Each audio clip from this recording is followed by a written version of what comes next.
G'day, it's your mate Jimmy from NBA Straya. Just sitting outside getting some rays because I tell you what, we've got a chaotic NBA day, the final day of the regular season in front of us.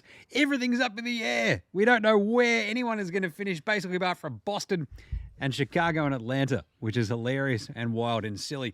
And out west, it's basically only 4 and 5 that's sorted. Go figure this one out. Adam Silver in the NBA, thanks. The problem is it all starts at 3 a.m. Australian time. 3 a.m. everyone starts. 5:30 the rest of them start. East, west, chaos reigns. Right. So what happens? I'll tell you, in the East, you've only got Boston number 1. Milwaukee, they could be 2, 3 or 4. New York, they could be 2, 3 or 4. Cleveland could even be 2, 3 or 4. There is one scenario where Miami ends up as the 5 seed.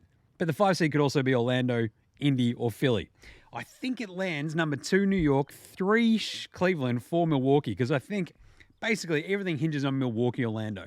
Milwaukee don't have Giannis Antetokounmpo. Orlando have got everything to play for. They win, they're probably going to be the 5 seed. So if you think about this, Milwaukee, Orlando, right? If Milwaukee win, they're the 2 seed.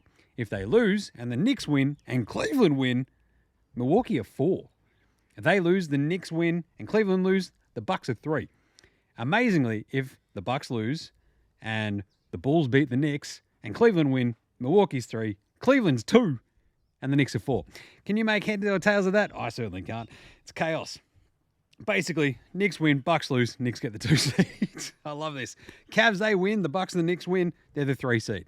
So if the Bucks win or lose, that's what it's all about here. 5, 6, 7, 8 as well. Orlando win, they're the 5 seed. Unless Philly win and Atlanta beats Indy. Philly, they could get as high as 5 if they beat Brooklyn and Atlanta beat Indy. They're 6 if Milwaukee, Indy win and they lose and Miami wins. My head hurts. I'll tell you what, Indy, most likely they're a 5 or 6 seed, right? They win. They could get the 5 if Milwaukee win as well. They'd probably get the 6 if they win and Milwaukee lose. Orlando jumps them. If they lose, they can still land 6 if Brooklyn beat Philly, which is very funny, and Orlando win. Or Milwaukee, Brooklyn, and Toronto win. So, right. Miami, they're most likely 8th. But they're 5 if Milwaukee, Atlanta, and Brooklyn win. 6 if Milwaukee, Atlanta, Philly win. Or Milwaukee, Indy, and Brooklyn win. Sure. 7, Miami, if they win, Orlando and Brooklyn win. Or Miami, Indy, and Philly win. I think it lands 5 Orlando, 6 Indy, 7 Philly, 8 Miami. Which is hilarious because then we've got the 7-8 play-in. And you know who doesn't want to play basically either the 7 or the 8s? Anybody. Boston, they'd be like, God damn it, really? We're going to play Philly or Miami? This stinks.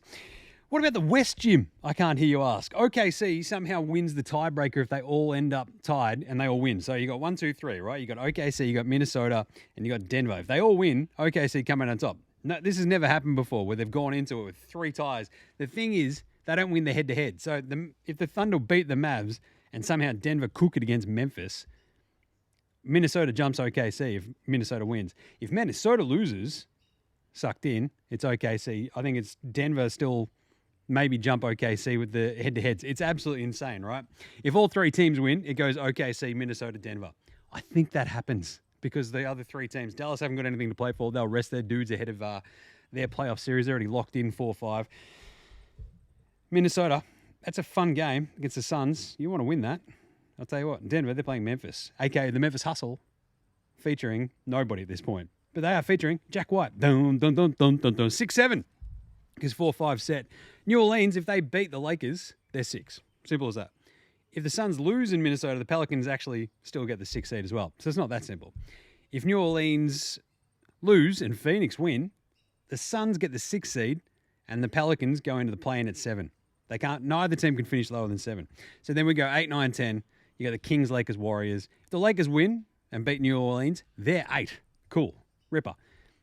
And they'll probably stay in either New Orleans because they'll play the Pelicans or they'll go play Phoenix, right? If the Lakers lose, the Kings beat Portland. The Kings jump them and get up the 8. That's pretty good. Lakers lose and Sacramento Kings win. Basically, Kings are 8. That's kind of handy. They're playing the Blazers. Come on, they stink. Golden State can finish 8, but it means the Lakers and the Kings both lose, which seems a bit rough. The Blazers are, a tire fire. So I think we get OKC 1, Minnesota 2, Denver 3. I think they all win. 4, 5 is obviously the Clippers and the Mavs. 6, I think we get Phoenix. 7, we go Pelicans. 8, we go Lakers. 9, Kings. 10, Warriors. Because I think if the Pelicans lose... actually, that might be a bit tricky. We'll see how we go. I don't know. 10 Warriors, 9 Kings, 8 Lakers. Best of luck trying to figure all that out. And listen to NBA Straya tomorrow as we wrap it all up and have everything set up.